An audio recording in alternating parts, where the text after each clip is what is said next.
let's go get a burrito. Ooh, that sounds great. I want mine with romaine lettuce and croutons and, Caesar dressing and chicken and Parmesan. That's a wrap. That's a wrap? Like we go home now, shut down the cameras? No, That's you just described a wrap. Everyone go home. This is a hot dog is a sandwich. Ketchup is a smoothie. Yeah, I put ice in my cereal, so what? That makes no sense. A hot dog is a sandwich. A hot dog is a sandwich. What? Welcome to our podcast, A Hot Dog is a Sandwich, the show where we break down the world's biggest food debates. I'm your host, Josh Scher. And I'm your host, Nicole Inayati. And today we're doing a very charged discussion here. This might be the dumbest thing we've ever talked about. I don't think it's the dumbest thing. I think this is actually really smart. It's pretty stupid. It's a little bit stupid. However, this did come up in my life recently because I was in Mexico, but I was I was in a part of Mexico that I'd never been before. What part was that? I was in the Yucatan. I was somewhere near Cancun in Quintana Roo, which is like much closer to Belize than it is to America. Right. And I went, it was an all-inclusive resort, and I went up to the pool bar and I ordered something called El Super Wrap. And El Super Wrap literally had romaine lettuce, Caesar dressing, Parmesan cheese, and chicken in it. Yeah, that's a wrap. That's a wrap. And I agreed, but it was in like an actual really good flour tortilla.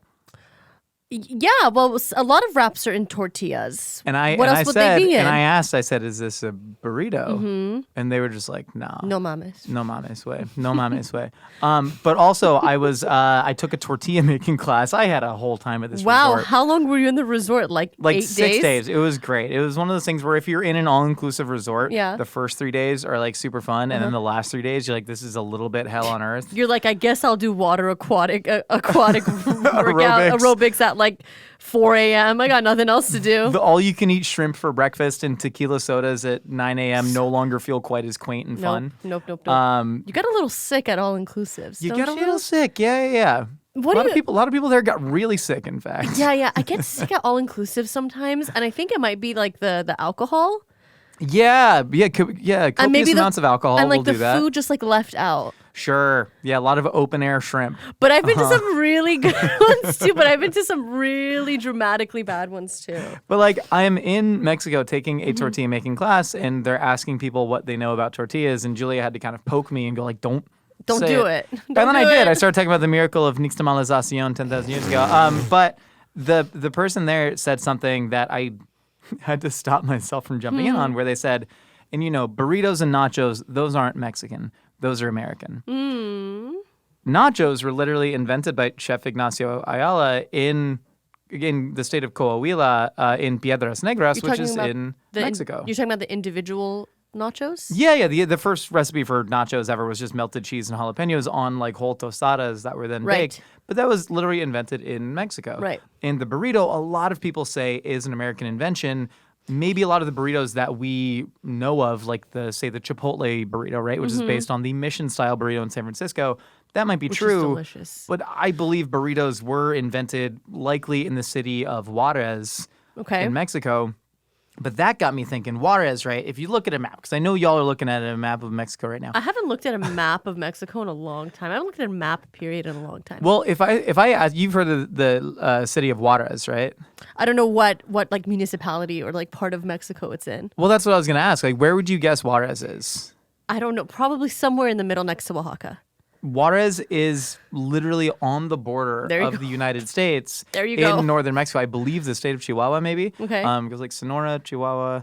Anyways, but it's Your chair is so squeaky today. Why is your chair so squeaky? Why are you blaming me? Why do you think I have answers for this? I just sat in the chair. Why are you sitting so low? I don't know. I just showed up and the chair was here. Maggie, he looks wrong to me. Aw. You look... no. That's worse. Does that feel better? Yeah, now you're more like where you typically are. Before you weren't where you were supposed to be. Thank you for fixing that. So somebody like from the Yucatan, a Mexican person, the culture of Juarez, right, is probably very, very, very different. And I'm sure it is. So to them, burritos might be American, even though they were technically invented in Mexico. Well, it's just because it's on the border of El Paso, right? It's on the border. So it's like what you consider Mexican, what you consider American, which I believe is like fully endemic to this debate. Well, what about Tex-Mex? That's what I'm saying. What about the states where, they were just Mexico when burritos were being eaten? Exactly. Even up to like how the immigration patterns ended up in Colorado. Fair. This all makes sense to me, Josh. What is your criteria for what a burrito is and what a wrap is? Because I have upsetting criteria for it. A burrito must be warm. A burrito must contain at least 90. Whenever you bite into a burrito, it needs to be at least 90% warm things. 90% by volume or by mass? Don't quiz me on this. Volume and mass similar. There sometimes can be volume. No, they're almost opposite. Volume is by water displacement. You can see by water displacement, and then mass is just like physical. Mass is weight. So I would say by volume, not including the tortilla. So it's the innards of the tortilla need to be 90% warm. Because whenever I think about a burrito, the colds are normally veg, like the tomato, the lettuce, and the sour cream and the avocado. Cheese can be cold. Cheese gets melted though.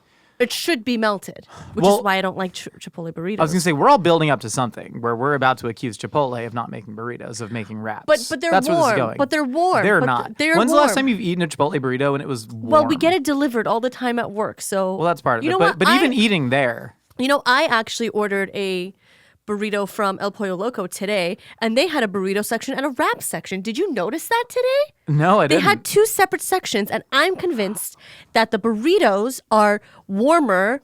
Like the majority of the ingredient. Okay, we won't say 90%. How about we say 70% by volume? The items in the burrito are by 70% going to be on the warmer side, albeit the rice or the carbs or the potatoes you put in there and the meat that you put in there.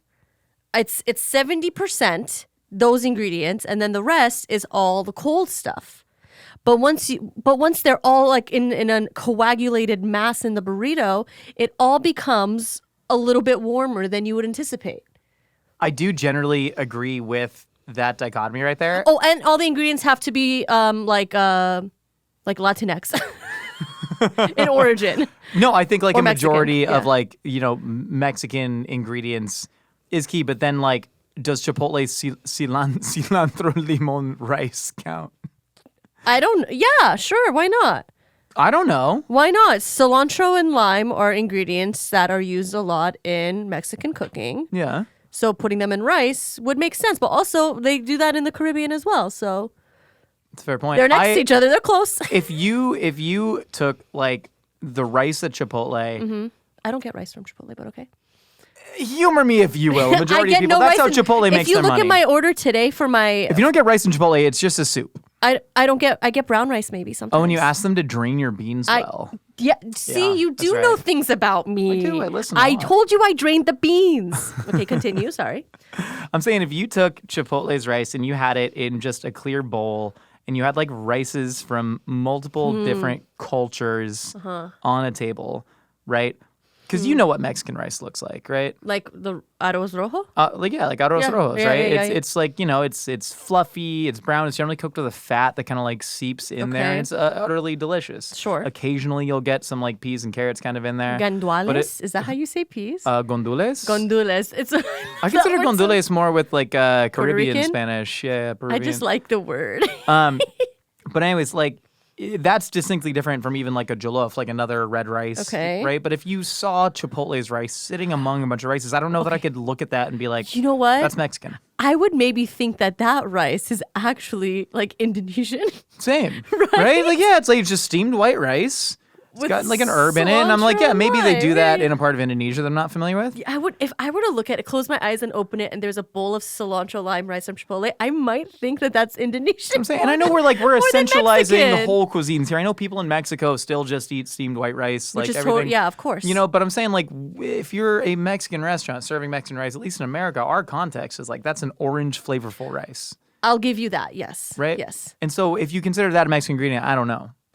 I think when you look at it, when you look at the panoply of ingredients that are offered to you at the Chipotle buffet, you would collect all the information, all the data, and it would lead you to believe that it is Mexican influence. Yeah, have you had their new pollo con chipotle y miel? Yeah, it's all right. Yeah.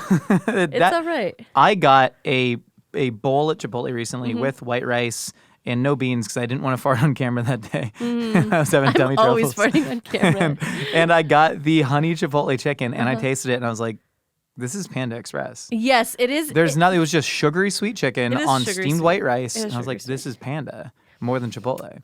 They're straying from their Mexicanness. It was founded by a white guy named Steve from Colorado. I understand all of those things. But again, I don't think Chipotle is like the monolith with which we should base this conversation on. They are either. selling the most burritos of any single get it. entity in history, I which get is it. crazy. I understand that.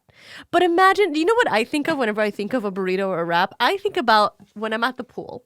Okay, Yeah. when I'm at the pool, at like a community pool, and then there's like a little shack that gives you like foods. There's like ice cream and like tuna salads and I stuff got a hot like dog. that. Or like a hot dog, sure. Like a hot dog. And whenever I think about it, I think about the times whenever I would order a wrap, and it would be this crazy, like either a roasted red pepper wrap or like a spinach wrap with God knows what is in there, like a Chinese chicken salad mix just wrapped up and put in that green tortilla in front of me whenever I'm swimming.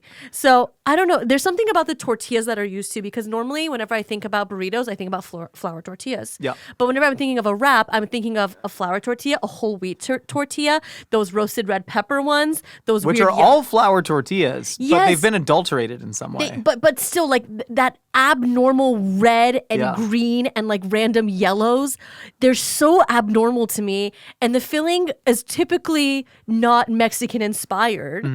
And then I just look at it and I'm like, that's a wrap. But the way that they roll it, and to the untrained eye, I would also say, damn, maybe that's a burrito. I want to go back to El Pollo Loco. Go I back. think what so you're did saying, you see what I I'm looking at the El you Pollo saw Loco what I menu said? right You said now. what I saw? I'm seeing what you're seeing. I'm saying what you're saying. So El Pollo Loco it's my favorite fast food restaurant He in really loves El history. Pollo We're Loco. getting it for lunch today. I'm so excited. New mango habanero chicken, fantastic. But they are a legitimate Mexican fast food chain. They started in Mexico, and then their first branch in America was on Alvarado Street in Los Angeles. Sick. Like El Pollo Loco, it's traditional pollo al carbón. That's why they make tamales, and like I think they do like pozole every year too. Who does? El Pollo Loco. They make pozole? They can make pozole now. Yeah, so El Pollo Loco is like actually inauthentic. way. They're playing more to an American audience now, but they have something called a citrus avocado fresca wrap. One, my dad, when he was like really, really poor, would eat 3 cheesy bean and rice burritos The every day. BCRs? The BCR. I think they trademarked the BCR. They should. The bean cheese rice burrito, it's great. It's filling. So they have like proper burritos there, right? But this is the citrus avocado fresca wrap. This is a Right. new limited time menu item. So the citrus avocado fresca wrap combines juicy citrus marinated chicken breast. Mm-hmm. They use Mexican spices on the chicken. Creamy avocado slices. Avocado comes from a Nahuatl word for testicle. Mm-hmm. And salsa fresca, all with a subtle kick of spice. Avocado, salsa fresca, or pico de gallo, and grilled meat. That's my favorite burrito of all time, right? That's like a San Diego style asada burrito. Okay. However, the kicker here, Nicole, Mm-hmm. what do you think this is wrapped in? I'm gonna guess and say a whole wheat burrito. A whole wheat tortilla? tortilla. Tortilla de harina entero. There you go. That is like, that's telling. Maybe that's not the only thing that differentiates a wrap from a burrito, Mm-hmm. but that is definitely one thing. I agree. I think the fact that it's wrapped in something other than just a flour tortilla is one small part of the equation. That's very bizarre. Yes, to me, it is 'cause weird. This thing It's in another anglicized. world. It's just anglicized. A wrap is just an anglicized burrito. I agree with that in general. Well, maybe even okay. I would say anglicized, but also Judeo-Christian. Christo-fascist burrito. Christo-fascistized. No, so many of the world's best foods Mm-hmm. are wraps, right?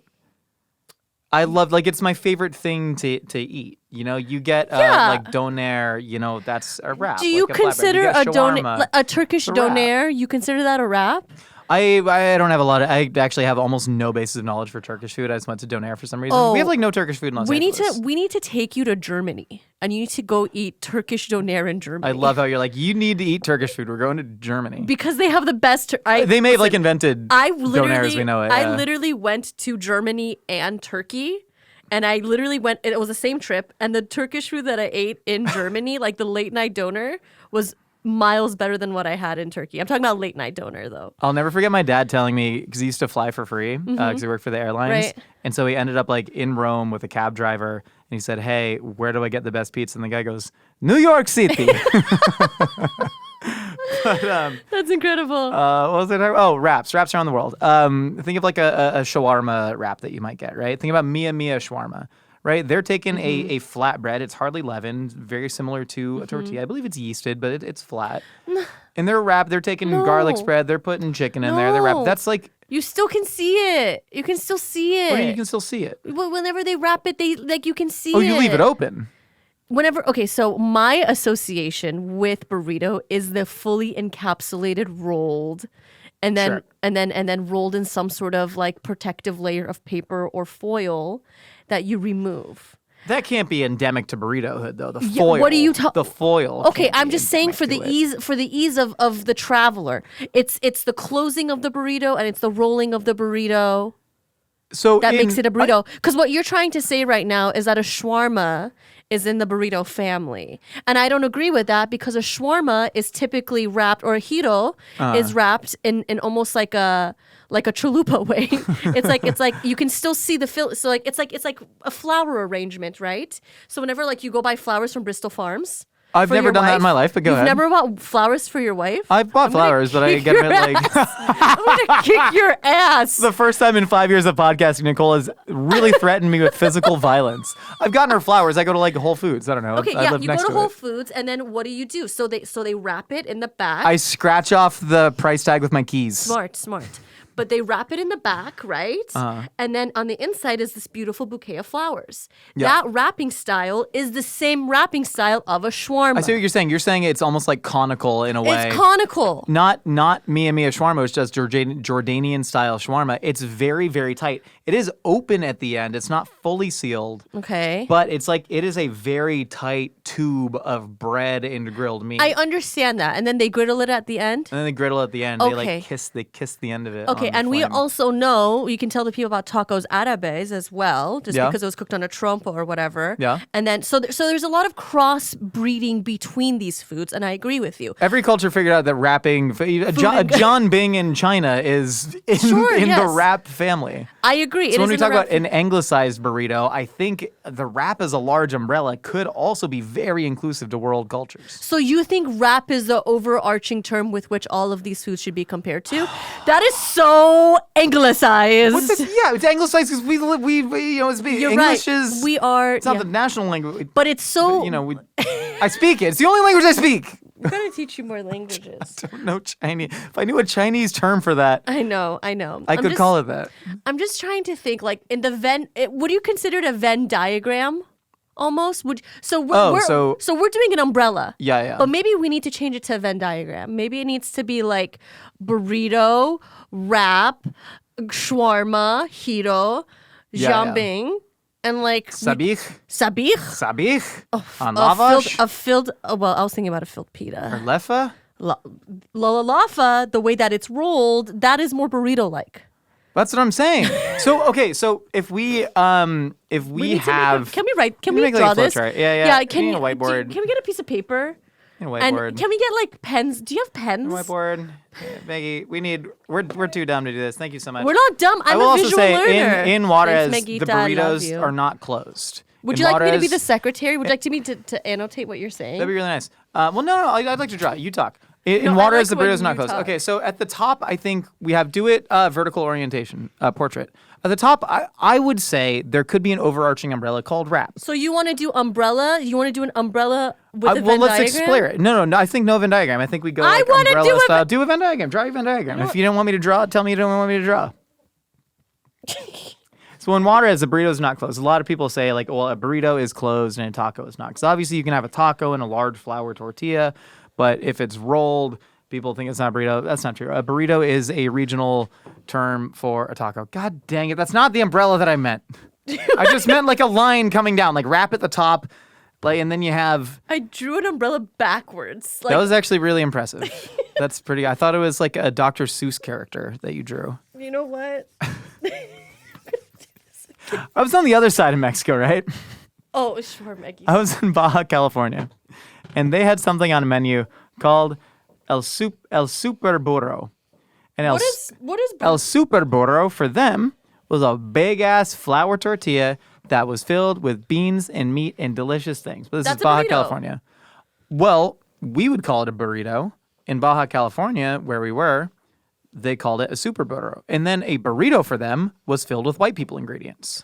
Oh. So for them, that's crazy. a burrito must have been something that they associate with America. So literally, like I ordered a burrito and it was like iceberg lettuce, Thousand Island, tomato, and lunch meat ham. Pretty good if we're being honest. But they called that a burrito. That's so and then at actual like restaurants where they were making what I call a burrito, they called it a super burro. Not only that, I've been to a food truck that does a Puerto Vallarta style food. Okay. So like another like far Puerto Vallarta's East Coast, right? I don't. Yucatan? Well, no, isn't Cancun is East Coast? Yeah, Maggie, look up where Puerto Vallarta is. Yes, it is. It's next to Cancun. I've been to those yeah. places. So that's also like. No sé, lo siento. By the No way, sé. zoom out. Jalisco. Oh no, Puerto Vallarta is next to us. no. So Puerto Vallarta is it's West Coast, Mexico, but it's a lot farther south. So I went to a restaurant that did Puerto Vallarta style food, and they called it a burrita. Oh, for them, feminization. And so for them, a burrita was a big ass flour tortilla that was filled. This is some of the most delicious food I've ever had in my life. It was at a food truck in Moreno Valley, Incredible. down far in the desert. But it was filled with like jamon del mar, the smoked marlin. Sure. It was filled with fried shrimp. Yeah. It was filled with crema, chipotle, mayonnaise, and queso Oaxaca. So and it was a seafood burrito called a burrita? Correct. But that's what they call burritos. At least these people claim, because I was chatting with them. Am I the only one who gets the joke? What? It's a seafood burrito feminized as burrita. Yeah, but why would it feminize? Because it's seafood? You know that joke? Oh, no. Hello. Good morning, ladies. No, that's not the joke. There's no way that that's what they're Then going why for. is it called a burrita? I don't know. That's the regional terms. That's called a super burro. I don't think they're talking about. I don't think they're talking about that. Maggie, you know the joke? Yes, she gets it. No. Okay, so we'll probably have to talk about it after, because last time I talked about this joke, He got cancelled. Just a little I got a cancelled. lot of people telling me that that's both ableist and misogynist. And I'm like, it's You not killed me. two It's, birds with it's one Afro stone. Man, right? I don't know. Isn't that Afro Man? I don't know. Yeah, it's Afro Man. It's not me. And Afro Man I've can been do holding no wrong. the sign saying rap for the past Give 5 it. minutes. Give me the thing. You talk to them about stuff. Josh, tell them about the origin of the word burrito, if you don't mind. Yeah, so there's like an You could do two things at one time. You're not Gerald Ford. so there, You- what's that reference? He couldn't walk and chew gum at the same time. I think that was probably like a weird campaign Oh, propaganda. really? Oh. You know? Well, come on. How about you do some good campaign propaganda when you run for president? I'm trying. Hold on. I I'm think trying Josh to. would make a good president. Does anybody else think that? Like, Josh, it's a burrito. I don't know. I don't know enough. I don't know how to give do it stuff. to me. What I'm trying to say is wrap the umbrella term, and then burrito is underneath that. And then what subsets of burrito do we have? Like a Sonoran style burrito, right? Have you ever had? This is another spot in Moreno Valley I went to. I really had a time in Moreno Valley. I can but, tell. but there was a Sonoran style restaurant that they made this burrito that's like 2.5 feet long using 3 tortillas, and they wrap the entire thing in bacon, and then they grill off the bacon so it fuses to the tortilla. Keto. No, there's like a whole tortilla on it. It's not keto. Adding bacon to stuff doesn't make it keto, Nicole. I don't know if is that what you think keto is? You just add bacon to things? No, I didn't hear the tortilla. I was writing. It was hard for me to concentrate and do both. Josh, how do you feel about the chicken Caesar salad boom, and how it coincides with the chicken Caesar salad wrap boom? Chicken Caesar salad boom, I think it speaks to the anti-intellectualization of America. People say that it has to do with comfort food. We saw this in the pandemic.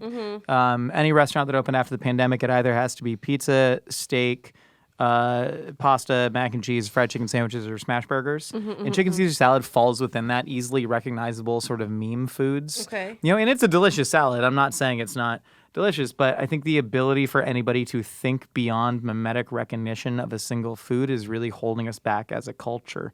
And that's all I have to say about that. I love a good chicken Caesar salad wrap.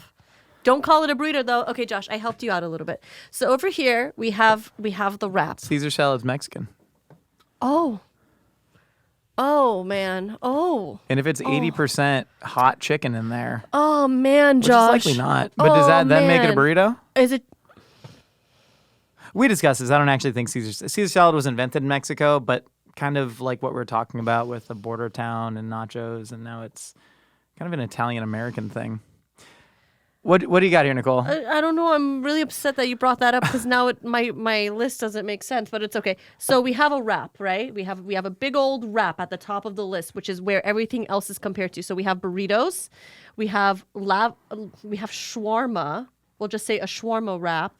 We'll say that, just a shawarma, and then jianbing, and then we have a chicken Caesar salad, and then we have lettuce wraps over here, all right? So without the burrito, you don't have the Sonora style burrito, and without that, you don't have the convergence of the chicken Caesar salad burrito. I can't speak. The chicken Caesar salad wrap coming in and meeting together at the Southwest wrap area. Now you've had a Southwest wrap before, haven't you? With like Chipotle mayo and stuff. Yeah, sometimes there'll be like little nubbins of corn and Beans black and beans in corn there, like a and- corn black bean salsa. Yeah. So that's what constitutes a Southwest wrap. Interesting. And I would not consider it a convergence, if you will, of a wrap and a burrito. The singularity point of wrap. Yes, because it is cold most of the time. It is cold Yeah. chicken going into the Caesar. Oh my God. I hate this. And then you have your shawarma, which I believe is a standalone. For the sake of this conversation, you know what? Actually, I think shawarma shouldn't even be on this list. Why not? When I say like it is a wrap, I'm not saying like it should be listed on a menu as wraps, even though frankly, you go to some Middle Eastern restaurants and I'm thinking about Crimson. They have a whole section for wraps, right? That's just like a lavash shawarma. I put a question mark next to shawarma because it's just one big question mark. Because what is even shawarma? That's a great point. But shawarma, because shawarma refers to just the meat. But if you go like get a shawarma, it's like people in London saying get a kebab. Let's And go they get a generally kebab. mean something that is wrapped in bread that you can eat, right? Right. You know, so I'm simply saying if I'm trying to explain to a friend who knows nothing about food, knows nothing about the world, maybe they've been hit in the head recently. and They forgot are everything. concussed. They're They are concussed. And I'm saying, let's go get a shawarma. And they go, what is it? And I'm like, well, so it's got this, it's called like sangak bread. Not sangak, no, what's it called? What's the Jordanian bread? Lachoch? Is it lachoch? I don't Anyways, know, I'm like actually. trying to describe. It's like a Lachoch. flat bread, and then you shave the meat into it, and there's a garlic sauce. It's called toom. And then they go, I don't understand. And I go, it's like a wrap. It's like a wrap. It's a thing wrapped in bread. It's a hot wrap. I would say it's a hot wrap. How do you feel about people that say like wrap versus hot wrap? What's a friggin' hot wrap? Why are you getting so mad Hot at me? wrap I'm sounds just like a hot wrap sounds like a spa treatment. Hey, see you at the hot wrap tonight, baby. And then I wrote lettuce wraps because lettuce wraps are still valid. You know, you ever been to? Oh my God, have you ever been to Jimmy John's and they do the lettuce wrap thingy-majiggy? If I ever have to end up at a Jimmy John's eating a lettuce wrap, I will assume something horrible has gone on in my life. You've Yeah. given up on everything. I've absolutely capitulated to the demands of life, and I've lost the war. Well, on that I subject, would rather go to a 7-Eleven and get just like taquitos off the roller than get a lettuce wrap. Really? I don't mind a Jimmy John's sandwich, but if I'm getting a lettuce wrap, there's also like the collard green wraps that they're selling now at the health food stores. Yes, I think that's pretty upsetting. That falls into lettuce wrap. But Sure. also, I went ahead and wrote pinwheels. You know the little, so without the wrap and you Yeah. cut it in pieces, it's a pinwheel, things you see on mommy blogs all the time. Yeah, I agree with that. They are derivative of wraps. I would agree. I think wrap is an overarching category. term. But I will say it's a little bit upsetting because of the connotations of wraps, because I think it was really carb-phobic white ladies that popularized them. Which You know is what I weird mean? because wouldn't the carbs in a whole wheat tortilla be the same? But it's like thinner than bread, and frankly, tortillas Quote-unquote do generally have less carbs. Like if you were to make an equivalently sized sandwich or a wrap, the wrap is likely going to have less carbs. It's not all the time true, but the fact that it is so thin Right. really does generally decrease the amount. I get that. I think, right? How many people do you know that would order a wrap over a sandwich because they think it's healthier? 9 out of 10 people. 9 out of 10 people, you know? I think they're wrong though. And I attribute carb phobia to mostly white ladies. I know it affects everybody. This Everybody isn't just white has a ladies. little bit of carb I don't mean phobia. to blame women for this problem. I'm part of it. And then there's also Jian Bing here for some reason. Well, I wanted to see how far we could take it because Jianbing, it's like a Chinese, sort of like egg crepe that often has filling, or a Taiwanese beef roll. A Taiwanese beef roll. Taiwanese beef roll. Which We're is, not. We're which is leaving normally, mainland China. We're going to Taiwan, which is a country. Oh my god! Oh my god! We're talking about a beef wrap. Oh my god, Josh, you're so smart because Let's tie it all together. No. Or Because, beef roll, no, not no, beef no. wrap. Okay, beef well, roll. well, the jianbing. Let's just go ahead and do it over here. Is related to the Taiwanese beef roll, which is related to pinwheels that your mom makes you put in your lunchbox. Oh my god, I love making lists. I need to work on my handwriting though. So what have we just, Josh? I think we need to answer the question. Is a burrito a wrap? Is a wrap a burrito? Tell the people what you really feel. I think it would be perfectly appropriate to use wrap as an overarching category, but use it with a lowercase w, not in a way where somebody would say, let's get burritos. You go, that's just a Mexican wrap. No, don't do that. But understand that there are several foods around the world that are wrapped in a flatbread and thus share some phenotypical similarities. And the biggest similarity is that I love to put all of them in my mouth. However, burritos have a much longer and more complicated history than that. Also, we didn't get into it, but the story about why they're called burritos, where there was like one salesman in Chihuahua who would ride them around on a donkey. I think his name was Juan Mendez. And called him burritos because he was on a burro. I think that's been pretty well debunked. Disappointing. Yeah, right. However, I don't know, man. Go eat a burrito. It's probably a wrap. All right, Nicole, I've heard what you and I have to say. Now it's time to find out what other wacky opinions are rattling out there in the universe. It's time for the segment we call Opinions Are Like Casseroles.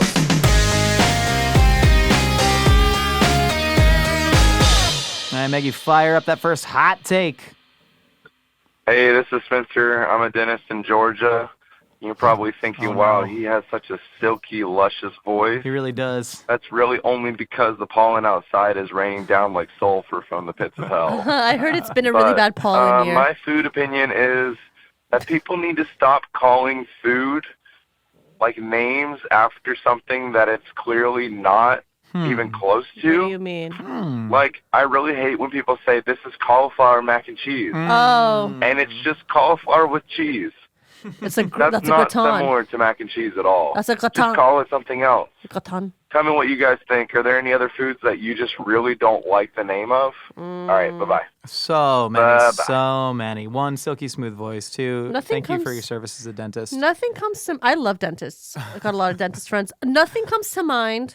Oh, this was really, really big. And one, the cauliflower mac and cheese thing. I remember when people were making, quote, cauliflower mashed potatoes. Oh, yeah. And that was just, at least mac and cheese has several ingredients, right? Okay. It's cheese sauce, there's cheese in it, it's macaroni. Okay. So if you were to make like a cheese sauce and put bits of cauliflower in there instead of macaroni and call it cauliflower mac and cheese, it's still pretty inaccurate and a little bit infuriating, right? But like a potato is the name of something that grows from the ground. So when you're calling something cauliflower potatoes. Is that like vegan chicken wings? Like a little bit, but at least that like serves a Buffalo purpose, cauliflower? You know what I mean? Like this, like buffalo cauliflower makes sense. Buffalo is just a style of sauce you put on cauliflower. Okay. But the cauliflower But mashed is it mac and potatoes cheese? thing, But is it mac and cheese? Just isn't that a sauce?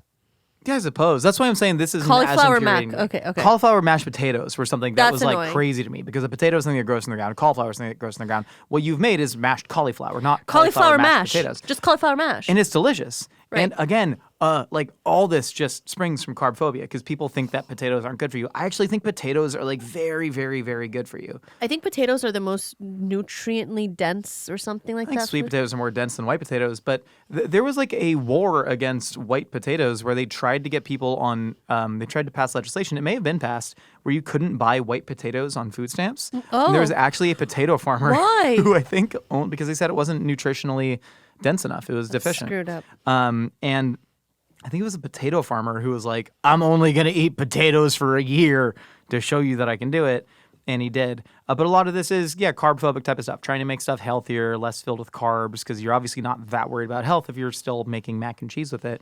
But the thing is, I just love vegetables, right? Like, I love mashed cauliflower, especially if you're serving it with, say, there's something like a super rich braised short rib Yum. and like rich creamy mashed potatoes are going to be like kind of rich on rich. You know, something a little bit lighter, a nice cauliflower puree, especially you roast that cauliflower before. It's Or incredible. a parsnip puree. Parsnip, yeah, puree something else, man.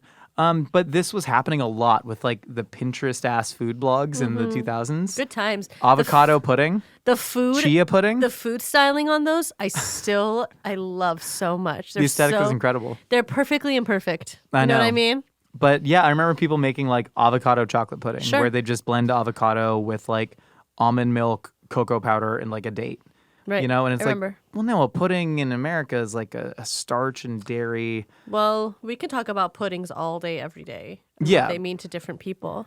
But then there's stuff like a cauliflower steak, right? I like that. I love it too. I think it's fun. I think it's fun too. I don't know, Greg the dentist. I don't agree with you. I think where is your whimsy? Where is your free? It's like it's too stifling almost. I feel like in order for people to relate, I think we have to add these like footnotes. You know. Ultimately, language is merely a tool to communicate Right, ideas. So right, if right. you're trying to tell somebody, I have made a spoonable, sweet, chocolatey, creamy thing, which we would call pudding, but I've made it out of avocados. It like does seem perfectly reasonable Chocolate to call hummus. it avocado pudding. Yeah. Chocolate hummus. I like dessert hummus, man. I know it's crazy Dessert and maybe hummus? disrespectful, but I love it. The MENA community was in shambles. The MENA community, Yes. I love that. I mean, it's okay. I understand it. I've had it maybe like once or twice, but I'm not going to actively look for dessert hummus. Yeah, but like blending chickpeas, I mean, it ultimately at that point becomes like a Japanese or Chinese like bean paste There based you go. dessert, you know, There you just go. sweet blended It's chickpeas. like adzuki beans. Adzuki beans. So I see where your frustration comes from. But I think it's whack. Ultimately, I think you have to swallow that, Given you Greg know, the and dentist, understand that this is merely how we use language as a tool. we need to do it this way. Despite there's no macaroni in that macaroni and cheese. Hello, Josh and Nicole. Hi. My name is Abby. I'm from the Central Valley. And talking right Hell yeah, now Central is Valley, really baby. nerve-wracking because I don't know if I have more than one shot at this. But something that I do at every single salad bar that I go to, if they have Jello, doesn't matter if it's the kind of Jello that has like that pudding stuff mixed in with it, but it does have to be that red cherry Jello. I get a plate of that and I top it with a bunch of sunflower seeds, and it is the most delicious Oh, combination. wow. Thank you. This So is much. so salad bar. This is only things that you could achieve at a salad bar. And I love it. I love sunflower seeds. I'm a big sun butter advocate. I love sun butter so much. And I love sunflower seeds. I just eat them by the handful. The unshelled ones because, you know, I don't like spit out the seeds. Yeah. We covered this a few pods ago. So I just love this so much. And I think I can taste it. I close my eyes and I can taste it. And I love it. Getting weird with Jello. Getting weird with Jello. That's a quintessential salad bar experience. Right. I'm not at the salad bar to make a nice romaine and radish and canned olive salad. No. I'm there to get freaky with the Jello. I'm here to get freaky with the Jello too. I'm putting like Jello, raisins, vanilla ice cream, mashing it into a slurpable paste, chewing on the raisins. That's what I'm there for. I miss my mom's Jello, man. She used to make the best Jello. Great little like speaking of carb phobia, like kind of the little bodybuilder hack. Poor mom. She really tried her best. It's not her Sugar-free fault. Jello. Was she doing the sugar-free Jello? I don't remember. I just remember it being good. Let's see. You take sugar-free Jello and you just put a bunch of like fruits in there. Pomegranate seeds, man. Yep. Mm-hmm. Oh my God. You know, I'm going to ask her to make it for me. And I'll report back because let me tell you, my mom's Jello buns, they were perfect every time. Your mom was whipping Jello molds out? She made Jello buns. Dude, that's with awesome. with pomegranates, they would never sink to the bottom. She was smart. She would lay the first layer down, and then she would wait, and then she would do another layer with the pomegranate seeds, so it would look like they were floating. Very aesthetically Bring pleasing. back Jello desserts, man. I'm a huge fan of all gelatin-based desserts, from like Vietnam to Mexico to the Philippines. Oh my God, Mexican like mosaic gelatina. Oh my God, me and my mom used to go to Northgate Market, and we would get the little individuals of it and just sit in the car and eat. There's a Filipino dessert that's called cathedral window. Have you ever seen this? That's literally look up mosaic Gelatina. look up gelatina de mosaico. It's the same thing. God, I love it. Gelatina de mosaico. Same exact thing. Oh my God, it's literally the same I thing. told you, yeah. Oh, that's so funny. That's probably Spanish influence. Yeah, I bet. Cathedral, Catholic, cathedrals are Yeah, Catholic? they're Catholic, yeah. Philippines, Mexico. But for some reason, our Catholic God insists that you eat multicolored, geometric shaped It's Jello because you desserts. can't have fun with like premarital and stuff, so you have to eat colorful Jello, so you make up for it. We got to do hand stuff and Jello, no sex. That's all we get. Hey, Josh and Nicole, longtime fan, first-time caller. Smash that like button, hit the bell to be notified. That's right. Subscribe really helps the channel out. That's great. Thank you. Are we smashing my your food like hot button? take is that ground coriander, is the best spice. Oh, And it's not yeah. even close. Yeah. Everything else pales in comparison. No one else talks about that. Love the content. Keep it up. Congrats, No one's- Nicole. Party on. Party on. Party on with your coriander. Hell yeah. Incredible take. Incredible take. Not a lot of people eat coriander seeds. No. Start doing it. Put it in. If you're going to use cumin, Yes. put a little bit of coriander. It'll set it apart. Use coriander as your like base spice for most things. Like Well, I'm coriander telling people over to black pepper. Well, I'm telling people to introduce it in a Yeah, in a cumin and more coriander. That's a great. Yeah. One of my favorite uses of fresh toasted cumin and coriander. I stopped buying ground cumin and coriander, and pepper as well. But I'm like, anytime I'm using those spices, I'm toasting it fresh and I'm Good. grinding it fresh. in a Because it mortar makes- and pestle. In a mortar and pestle, I also have a spice grinder that I can get pretty coarse. Good. But like you do a fresh toasted coriander, coarsely ground with cumin. And my favorite application on it is on I believe a Lebanese potato dish called batata hara. Oh, I love batata hara. Oh my God, you fry the hell out of potatoes. I'll like boil them, batter them, double fry them. Fresh lemon, cilantro, chilies, cumin, coriander. I love toss it, and it's just one of the best things in the entire world. Serve it with some sort of Yogurt.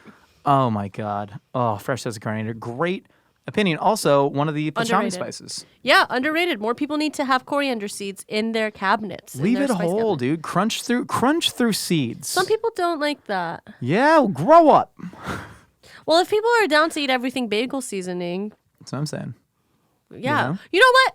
Grow up. Grow up. Grow up. Eat whole seeds. Eat whole spices. Eat them. It's good. Bet you won't. Maybe you should. Crunch 'em through Double mustard dog seeds. Double dog dare ya. Though I made like a whole pink peppercorn sauce, and I kind of boiled the pink peppercorns so they get softer. Not as soft as green peppercorn, but definitely softer than black peppercorn. And then I went to the gym after I ate a bunch of peppercorn sauce. Oh. I was burping up pepper for a long time. I made a fish sauce caramel the other day, and I Hey. put white pepper in it, and I didn't grind it fine enough. white peppers. It was assertive. Yeah, it's a quite. It assertive was flavor, yeah. assertive, but it was good. Hey, Molly here. Hey, Molly. I am Love the name from Molly. South Carolina. Can I call you Malls? And my opinion is that cornbread should not be sweet. Classic Oh. Southern cornbread is just cornmeal, butter, milk, salt, Josh. the whole shebang. Yeah, this is something. Maybe you put some frozen corn kernels in it. Maybe you put some Okay. cheddar cheese in it. Okay. But this store-bought cornbread that almost tastes like cake, Okay. that's not it. Let me know what you guys think. I'll tell you what I Thank think. you. You're so welcome, Molly. I'll tell you what I think. I don't agree with you. I like my cornbread sweet. I love my cornbread sweet. I need it sweet so much so that a little drizzle on honey on top of my already sweet cornbread makes it a better cornbread eating experience. This is one of those things that if you're not from the South, if you're like divorced from that culture, I am not from the South. and you eat like proper cornbread from the South, you go like, boy, that needs more sugar, right? Because we grew up eating the cornbread that a lot of us grow up eating if you're not from the South, like Jiffy box cornbread mix, right? They're using sugar as kind of like a cheap palliative to make it taste better. It's Sure. like a corn cake at that point. Yeah. Not only that, I've been to some restaurants in LA. They make their cornbread. They're putting like a ton of eggs in there as well, and like butter, and like literally making it like a cake. And it's a delight, but yeah, it ain't like Southern hot water cornbread.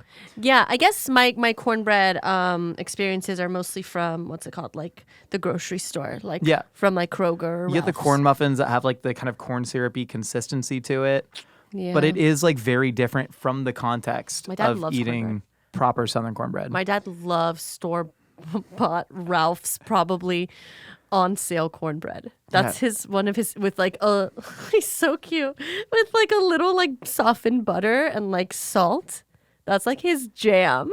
Do you have any like regional foods like that you grew up with that they get sort of adulterated by a different culture and you're like, listen, I get why you think that tastes better, but I don't want it? Not right now. I need to think about it. I can't give you. same. I'm trying to think. I can't give you like a true answer right now. I'd have to go deep into the recesses of my mind. I don't know. Is there like anything that like people keep doing this thing where they're like griddling cheese on the outside of a burrito? Yeah. And I just like I hate it. I love it. I hate it. I love it. I don't want that burnt cheese flavor with the ingredients inside. You of a don't like a burrito. grilled cheese burrito? No. What do you mean a grilled cheese burrito? That term's been around for like 2 years since What? Taco Bell invented it. A grilled cheese burrito. You don't like it? No, not at all. Okay. I want the outside of my there's- burrito to be a Oh my solid tortilla. God! Is a Crunchwrap Supreme a burrito? No. Burritos need to have some semblance of cylindricality. I believe that in my heart of hearts. All right. Okay. Okay. All right. Well, that's about all the time we got for today. Thank you for listening to A Hot Dog is a Sandwich. We got new audio-only episodes every Wednesday and a video version here on YouTube every Sunday. If you want to be featured on Opinions or Like Casseroles, hit us up at 833-DOG-POD1. It's the only phone number I've memorized since my own. I remember like some elementary school friends' phone numbers. Me too. But this is the first phone number. I don't even have my husband's number memorized. I don't even know what Julia's area code is. Oh, that's bad. You should probably know the area code. Well- But like, yeah, this is the first number I've been able to memorize in like years. I'm very proud If of that. everybody, here's what I think everybody should do. I know the podcast is over, but here's It's what everybody fine. should do. Yeah. Because Dog Pod 1, like, we still remember roughly what, those letters correspond to. Yeah. We could all certainly spell words with our own numbers. You want to see what ours is and then tell people and they can find out what our phone numbers are? No, that's not what I'm saying. And then it can be I'm saying really scary. When Julia should, maybe it's like Vagpole or something, One time I saved a lady. One time I saved an old senile lady that somehow was in our garage at like 3 a.m. She was just posted in our garage, and she gave me her phone number, and it's 155 Carol. Her number was area code and then 1555 CAROL or something like that.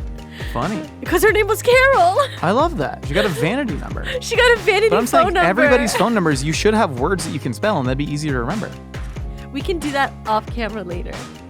And we come out with new YouTube videos all the time over on Mythical Kitchen. Please check those out. Like, subscribe, comment, hit that bell. Do whatever you want in life. Go eat a burrito. Bye.